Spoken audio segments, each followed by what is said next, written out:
কিছুদিন আগে 2024-এর March 9 March যেটা আমাদের মাননীয় প্রধানমন্ত্রী নরেন্দ্র মোদীজি ভার্চুয়ালি উপস্থিত ছিলেন, সেখানে আমরাও উপস্থিত ছিলাম, আমি ছিলাম এবং আমাদের মাননীয় মুখ্যমন্ত্রী জি ছিলেন। সাবরুমে যেটা আপনারা সবচেয়ে বড় বিষয় ইন্টিগ্রেটেড চেকপোস্ট উদ্বোধন হয়েছিল, সেখানে আমরাও ছিলাম, সেখানে আপনারাও ছিলেন।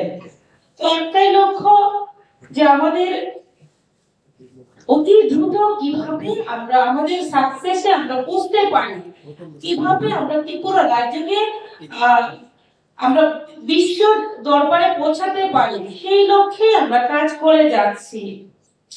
তো আপনারা শুনেছেন, অনেকেই আমাকে ফোনে জিজ্ঞেস করেছিলেন যে কমলাসাগরে আমাদের বর্ডার ঘাট যেটা রয়েছে সেটা কবে নতুন ভাবে চালু হবে।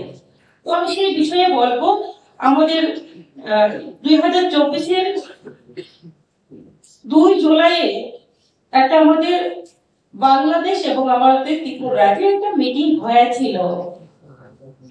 তো আমি আশাবাদী অতি দ্রুত যে আমার কিছু কাজ সেখানে মেরামতের কাজ, পরিষ্কার পরিচ্ছন্ন কাজ বাকি রয়ে গেছে, সেটা অতি দ্রুত সমাপ্তি হলেই আমরা সেই বড় হাট চালু আমরা করতে পারবো, আমি আশাবাদী।